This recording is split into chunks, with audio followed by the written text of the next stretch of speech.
Las plagioclasas son tectosilicatos que forman una serie de solución sólida completa entre la albita y la anortita. Las plagioclasas cristalizan en el sistema triclínico, suelen presentar maclas polisintéticas y zonaciones concéntricas que permiten diferenciar en ocasiones las plagioclasas de los feldespatos potásicos.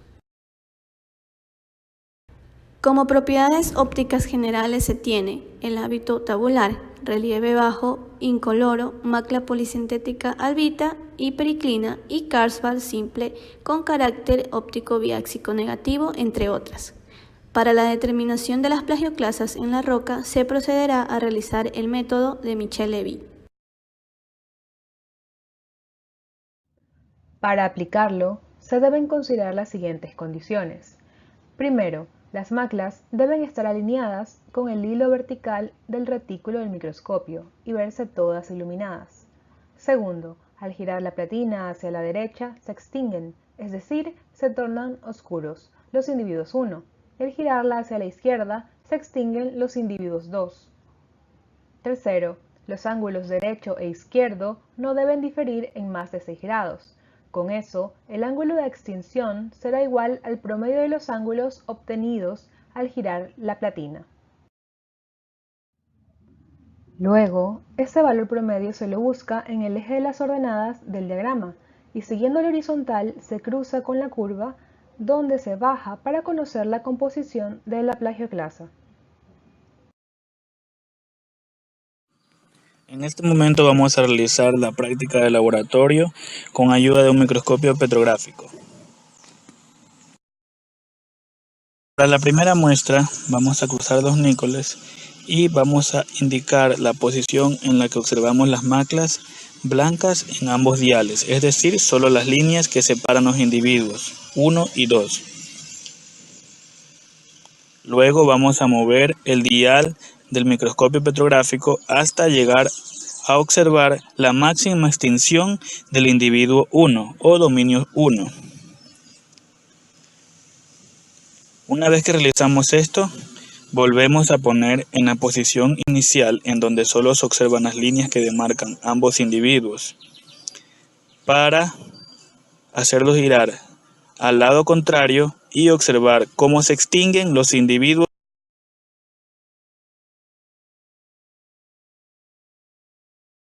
En la siguiente muestra, ubicamos el retículo alineado con las maclas en donde ninguno de los individuos aún ha sido llevado a su ángulo de extinción. Luego que la tenemos alineada, procedemos a anotar el ángulo, que en este caso es de 40, hasta volver a la posición inicial en donde solo se observan las líneas que separan cada individuo. Asimismo, lo giramos al lado contrario para observar el máximo ángulo de extinción a donde se encuentran las maclas de los individuos 2, que en este caso es 52.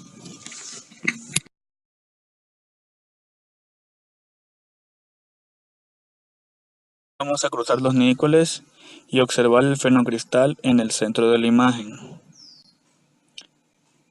Vamos a moverlo hacia la izquierda para observar hasta el ángulo hasta donde se extinguen los individuos número 1. Y luego regresamos a la posición inicial y a girar el dial hacia el otro sentido contrario para observar el ángulo hasta donde llegamos a la máxima extensión de las maclas de los individuos número 2.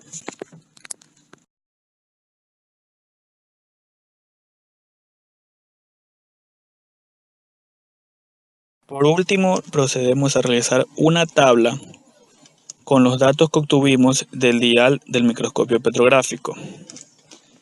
Para cada muestra vamos a tener 3 ángulos, que será el ángulo inicial o ángulo medio, el ángulo final hacia un lado o el ángulo izquierdo y el ángulo final para el lado contrario o ángulo derecho. Luego vamos a obtener un promedio de la resta del ángulo final con el ángulo inicial para cada lado.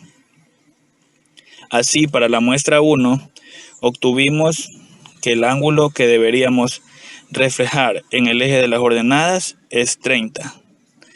Con esto nos intersectamos con la línea de Michel-Levy y obtenemos que el nombre para esta plagioclasa es la labradorita. Y tomamos como indicio que observamos una macla polisintética. De igual forma para las demás muestras.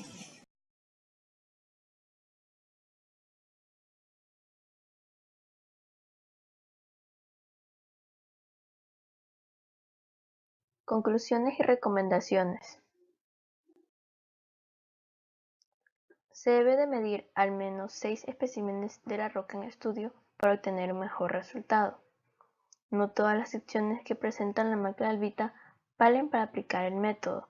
Para ello deben de cumplir las condiciones ya propuestas. Cuando el ángulo está entre 12 y 20 grados, se tiene dos respuestas, que son la albita y la andesina, ya que la horizontal corta la curva 2 veces. Esto se resuelve comparando el índice de refracción de la plagioclasa y el cuarzo.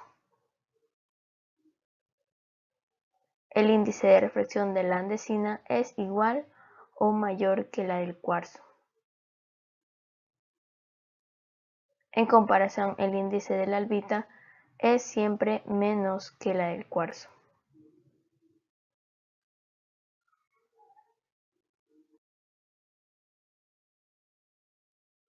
Para obtener mejores resultados siempre es mejor compararlo con varios métodos, como tenemos el método combinado de Kars-Albita, que su precisión depende en gran parte de la orientación del grano y es mayor que la del método de Michel-Levy. Así también tenemos el método de los microlitos, que se basa en el ángulo máximo de extinción en la zona paralela a A.